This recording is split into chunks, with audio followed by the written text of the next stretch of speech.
성경을 통해서 하나님을 알아갑니다. 그러니까 성경은 창세기부터 요한계시록까지 하나님에 대한 증거입니다. 그러니까 성경을 통해서 이론적으로 아는 거예요. 성경을 통해서 이론적으로 하나님이 누구신가를 우리가 배우고요. 그 다음에 우리의 삶을 통해서 그분을 경험하는 겁니다. 하나님을 경험하는 삶이 올해 우리의 표어지만 1년의 표어가 아니에요. 사실은 우리의 평생 동안에 날마다 때마다 시마다 우리의 삶의 현장 속에서 그분을 경험해야 그 믿음이 산 믿음입니다. 아멘. 만일 우리가 하나님을 경험하지 못한다면 우리는 이론적인 신앙에 머물 수도 있어요. 하나님은 우리에게 날마다 때마다 시마다 세밀하게 간섭하시고 개입하십니다. 물론 그 하나님의 간섭과 개입하시는 역사를 우리의 영적 감각에 따라서 어떤 분은 깊이 느끼고 세밀하게 느끼고 어떤 분은 덜 느끼고 어떤 분은 아예 못 느끼는 분도 있어요. 우리가 계속해서 하나님을 경험하는 삶에 대해서 이제 창세기 1장부터 쭉 공부하고 있잖아요. 오늘 요셉에 대한 말씀입니다. 요셉에 대한 말씀은 창세기 37장부터 50장까지 계속 이어져요. 제일 많이 나와요. 아브라함, 이삭, 야곱. 여기를 우리가 보통 이분들을 뭐라 그래요? 아브라함과 이삭과 야곱. 그 시대는 아직 선지자도 없고 제사장도 없고 그래서 족장이라 그럽니다. 그리고 나머지 나오는 성경의 기록이 요셉입니다. 그러니까 제일 많아요. 제일 길어요. 그러면 성경이 요셉을 통해서 우리에게 하시고자 하시는 말씀이 많다는 얘기예요. 38장 하나만 빼고 37장에서 50장까지인데 38장만 잠깐 유다에 대한 얘기가 삽입되어지고 나머지는 다 요셉에 대한 말씀입니다. 37장에 보면 가나안 땅에 일어났던 일들을 잠깐 언급을 하고 있어요. 야곱의 가정에서 요셉의 아버지가 야곱이잖아요. 야곱의 가정에서 일어났던 일인데 사실은 야곱이 요셉을 거의 노년에 낳았어요. 그리고 그래서 노년에 낳았기 때문에 요셉을 굉장히 사랑했어요.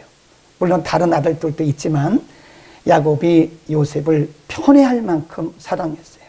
똑같이 아들들에게 옷을 입혀야 되는데 이 요셉에게는 왕들이 입는 것 같은 그런 채색 옷을 입히고 특별히 사랑해요.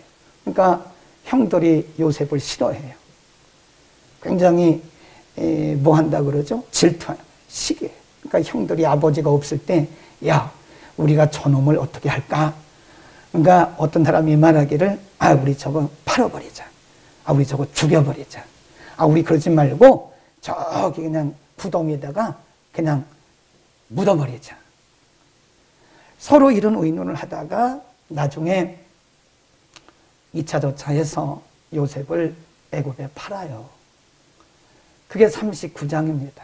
애굽의 보디발이라고 하는 사람의 집에 노예로 팔립니다.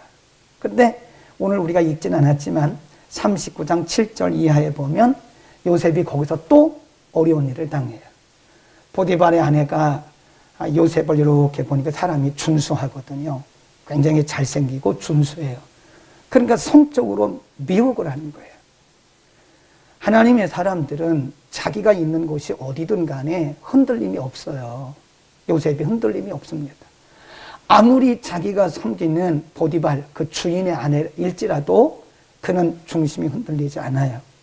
그러니까 나중에 보디발의 아내가 요셉에게 누명을 씌워요. 뭐라고 씌우냐? 자기 남편에게 당신이 저 가나안에서 사온 저 청년이 저 친구가 당신이 없을 때 내 옷을 벗기고 나를 성적으로 겁탈했다고 말도 안 되는 소리를 가지고 누명을 씌워요. 그래 결국은 39장 그 중간쯤 가보면요 요셉이 감옥에 갇혀요. 요셉의 인생은 자의가 아닌 타의에 의해서, 타인들에 의해서 꼬여요. 형들에게 시기 질투 받다가 애굽에 팔렸죠. 또 애굽에 가서 노예 생활을 하다가 억울한 누명을 쓰고 감옥에 갇히죠. 근데 만일 요셉의 인생이 거기서 끝났으면 성경은 기록할 이유가 없습니다. 41장 46절로 갑니다. 41장 46절에 보면 요셉의 인생이 그렇게 억울하게 끝나는 게 아닙니다. 46절 시작. 요셉이 애굽왕 바로 앞에 설 때에 30세라. 그가 바로 앞을 떠나 애굽 온 땅을 순찰하니 7해 동안 쭉 내려가요. 뭐가 된 거죠? 애굽에서, 타국에서, 노예로 팔린 타국에서 요셉은 총리가 돼서 2인자가 됐습니다. 애굽은 작은 나라가 아닙니다. 그래서 우리가 애굽을 제국 그래요. 제국. 그 다음에 바벨론도 제국. 그럼 제국이란 말은 우리 영국을 말할 때 뭐라 그래요? 대영 제국. 그 다음에 일본도 뭐라 그래요? 일본 제국. 그 줄여서 일제 그러잖아요. 제국이란 말은 여러 나라를 침략해서 많은 나라를 자기 나라로 흡수한 큰 나라를 보통 제국 그래요. 애굽 제국의 2인자가 된 거예요. 17살에 팔려왔다고 보통 성경학자들이 얘기합니다. 30살에 애굽에서 다른 나라에서 요셉은 국무총리가 된 거예요. 2인자가 된 거예요. 몇 년 만에? 13년 만에. 이게 결론이라니까요. 그러면 오늘 39장이 우리에게 말씀하려고 하는, 요셉을 통해서 우리에게 말씀하려고 하시는 의도가 뭐냐? 요셉의 이야기가 아닙니다, 이게. 하나님이 우리 각 개인의 인생 가운데 어떻게 일하시고 개입하시는지를 증명하시려고 지금 요셉을 이렇게 그냥 샘플로 세우신 거지, 요셉의 이야기가 아니에요. 우리의 이야기입니다. 요셉은 형들에게 미움받았고 노예로 팔렸잖아요. 그리고 거기서 감옥에 누명을 쓰고 감옥에 갇히잖아요. 그런데 그때 공통점이 있어요. 요셉이 보디발의 가정에서 노예로 사역을 할 때나 그가 누명을 쓰고 감옥에 들어갔을 때나 공통점이 있어요. 그게 뭐냐? 거기 한번 보세요. 39장 2절. 39장 2절. 여호와께서 요셉과 어떻게 함으로? 함께 하심으로 그가 뭐가 돼요? 형통한 자가 됐다. 지금 보디발의 가정의 노예라니까요. 노예, 짐승 같은 노예라니까요. 그런데 하나님이 그와 함께 하시고 그를 형통케 하셨다. 3절 시작. 그 주인이 여호와께서 그와 함께 하심을 보며 또 여호와께서 그의 범사에 형통케 하심을 보았더라 그랬습니다. 요셉이 말한 게 아닙니다. 요셉이 말한 게 아니에요. 그 다음에 또 39장 20절로 갑니다. 39장 20절. 이제 요셉이 보디발의 아내에게 누명을 쓰고 감옥에 갇혔어요. 이에 요셉의 주인이 그를 잡아 옥에 넣으니 그 옥은 왕의 죄수를 가두는 곳이었더라. 요셉이 옥에 갇혔으나 여호와께서 요셉과 함께 하시고 그에게 인자를 더하사 전옥에게 은혜를 받게 하시고 23. 크게 시작. 전옥은 그의 손에 맡긴 것을 무엇이든지 돌아보지 아니하였으니 이는 여호와께서 요셉과 함께 하심이라. 여호와께서 그의 범사에 형통케 하셨더라. 똑같은 말씀이에요. 와서 그가 거기서 지금 뭐로 살고 있는 거죠? 노예로 살고 있는 거예요. 그러다가 어디에 갇혔죠? 감옥에 갇혔어요. 그런데 공통점이 뭐냐? 그가 노예로 있을 때도 하나님이 함께 하셨고 형통케 하셨고, 감옥에 있을 때도 하나님이 그를 형통케 하셨고 함께 하셨고, 그게 뭘 의미하는 거죠? 하나님께서 요셉을 통해서 함께 하신다고 하는 증거를 보여주신 거예요. 증거. 그러니까 보디발이 보고 알았어요. 저 친구가 보통 사람이 아니네. 그리고 감옥에 가서도 전옥도 보고 저 친구가 보통 사람이 아니네. 비록 누명을 쓰고 왔지만 저 친구가 보통이 아니네. 그런 거예요. 하나님은 우리를 통해서 하나님 자신을 증거하십니다. 누구 때문에? 하나님의 영광 때문에. 우리 믿음 때문에 그런 거 아니에요. 착각하지 마세요.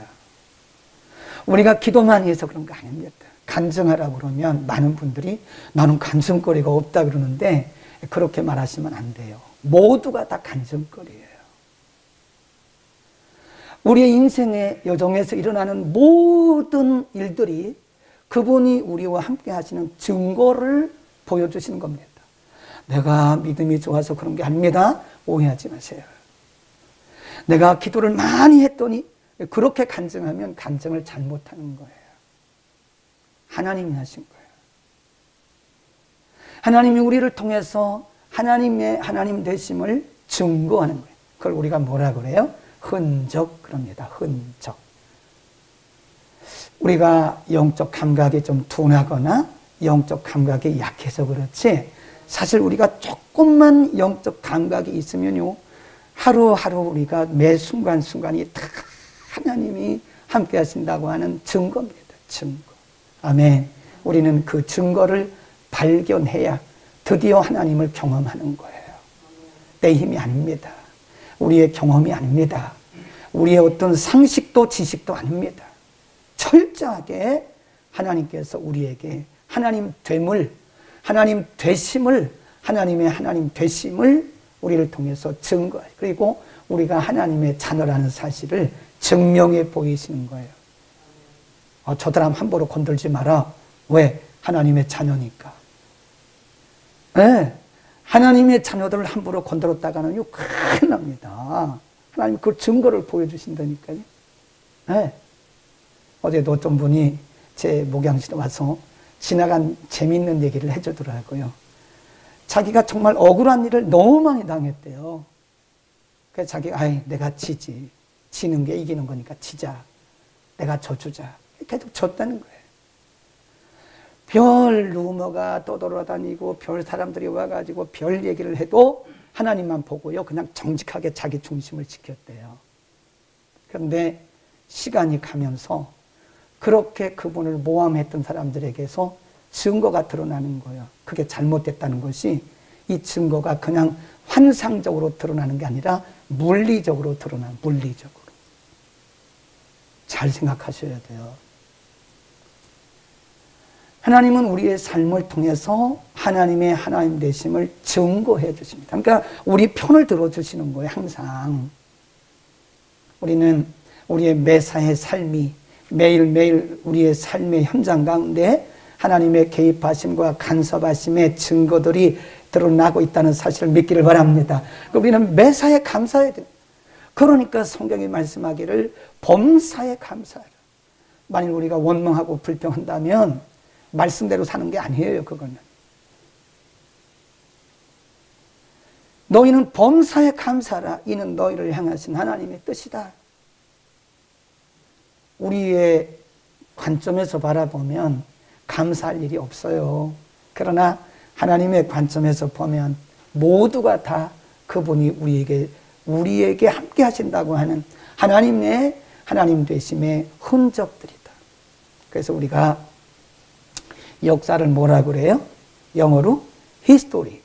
근데 그거를 이제 언어학자가 구분을 하더라고요. his story.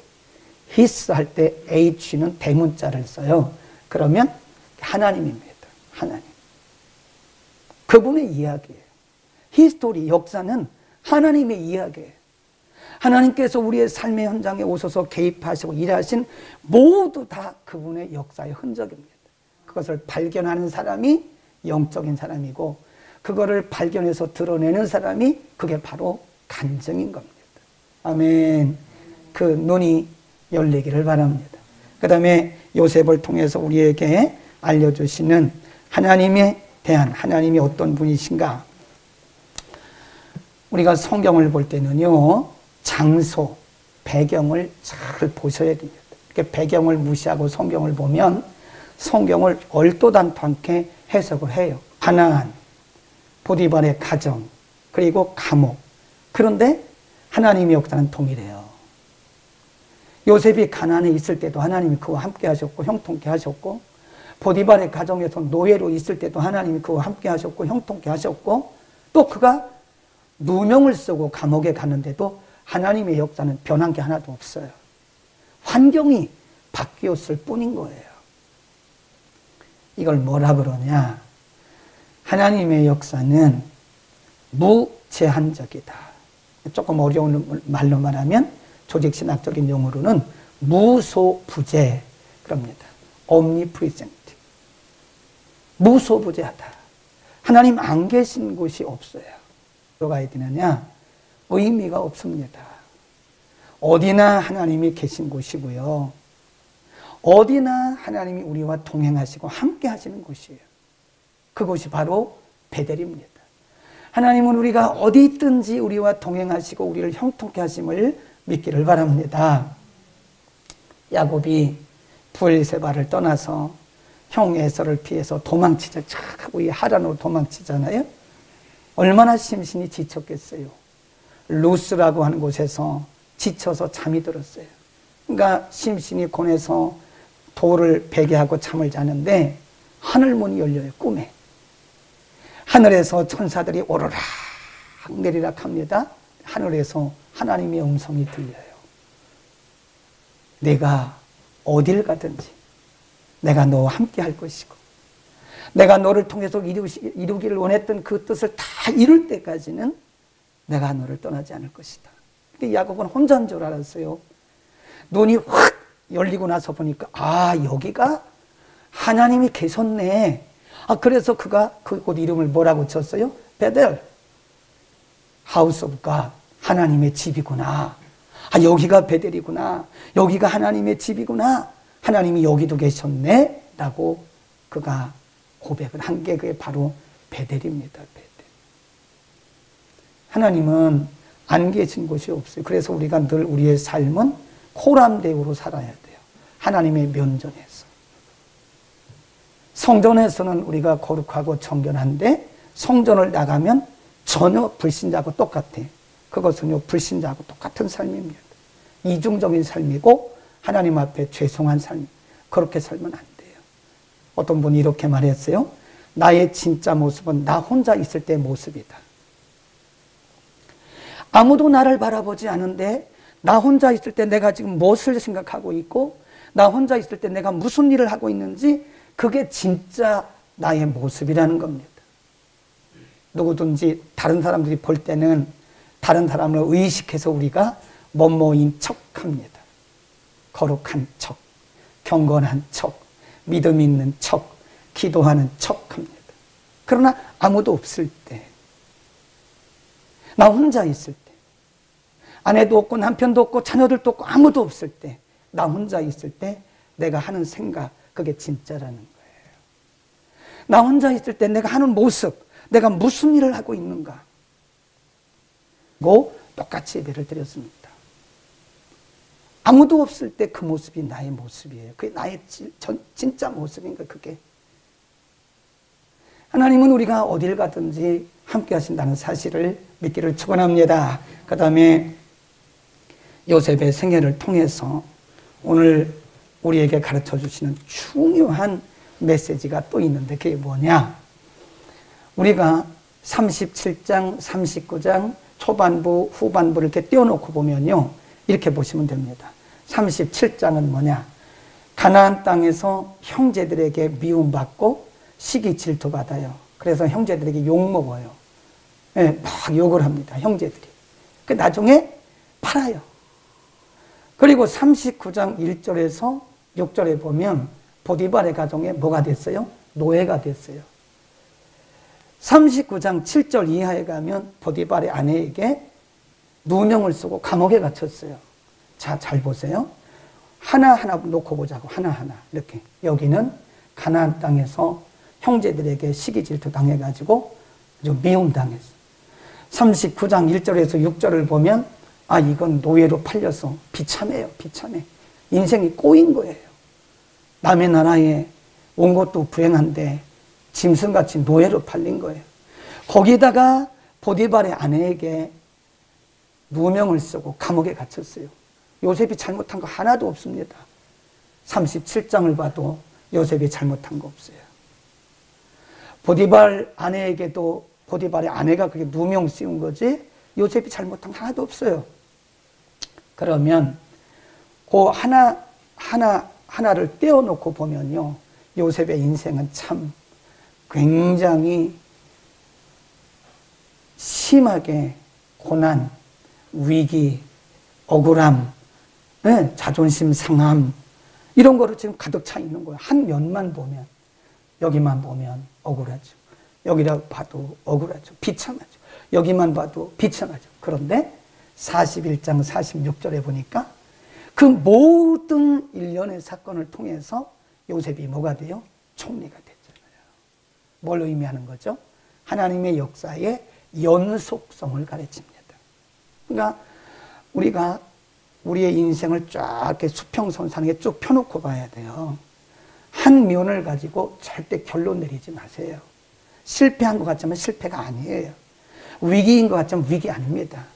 바로 41장 46절을 이루기 위해서 하나님이 그 과정을 쭉 거쳐오게 하신 거예요. 그래서 우리는 항상 하나님의 역사는 내가 결론 내리는 게 아닙니다. 절대로 내가 결론 내리는 게 아닙니다. 하나님의 역사는 우리가 이 땅에서 숨이 멎는 순간에 끝나는 거지. 네, 또 보세요. 100을 놓고 볼 때 99까지 안 됐는데 100에서 되는 경우가 있어요. 그게. 근데 우리는 우리의 상식을 가지고 우리의 경험을 가지고 100 중에서 99번 안 됐으면 그건 보나마나 안 된다고 말하잖아요. 그렇지 않습니다. 절대로 우리가 결론 내리면 안 되는 거예요. 우리가 하나님이 아니에요. 사건들을 크게 붙여요. 그래 그것이 다 하나하나의 일련의 사건들이 연속적으로 이어져서 하나님의 거룩하신 뜻과 하나님의 목적을 이루더라. 그래서 우리가 항상 조심하라고 그러잖아요. 어떤 우리 지체들을 보고 이렇다 저렇다 이러면 결론 내서 말하지 마세요. 아직 끝난 게 아니에요. 하나님이 그를 앞으로 어떻게 쓰실런지 그의 인생을 어떻게 인도해 나갈지 아무도 몰라요. 아무도. 그냥 우리는 한 과정 하루하루 그냥 살아갈 뿐이지, 하루하루 한 과정을 지나가는 것 뿐이지 저도 모르고 여러분도 모릅니다. 저도 몰라요 사실. 저도 목회하지만 잘 모릅니다. 그래서 저도 옛날에는 막 일일이 그랬는데 요즘 그렇게 안 합니다. 뒤에서 기도만 하고 알겠습니다. 하나님 뜻이 있겠죠. 그렇게 말을 하지 옛날처럼 그렇게 안 합니다. 실수를 많이 했어요. 하나님의 역사는 연속성을 가지고 있는 겁니다. 우리 인생에서 일어나고 있는 모든 일련의 사건들이 퍼즐이 맞춰지는 거예요. 퍼즐이. 하나의 퍼즐이 맞춰지고 하나의 퍼즐이 맞춰지고 또 하나의 퍼즐이 맞춰져서 결국은 하나님의 완성품이 나오는 거다. 우리 조심합시다. 우리 자신에 대해서도 우리가 결론 내리지 마세요. 이것이 성공이다 실패다 그건 하나님밖에 모르는 거예요. 또 다른 사람들을 보면서 그냥 상처 주지 말자고요. 그 성공이다 실패다 우리가 말하지 말자고요. 아직도 그분의 인생이 끝나지 않았어요. 하나님은 어떻게 그분의 인생을 이끌어갈지 아무도 모르는 거예요. 그러나 분명한 것은 궁극적 승리입니다. 반드시 우리에게 궁극적으로는 하나님의 선한 길로 인도하십니다. 아멘. 기도하겠습니다.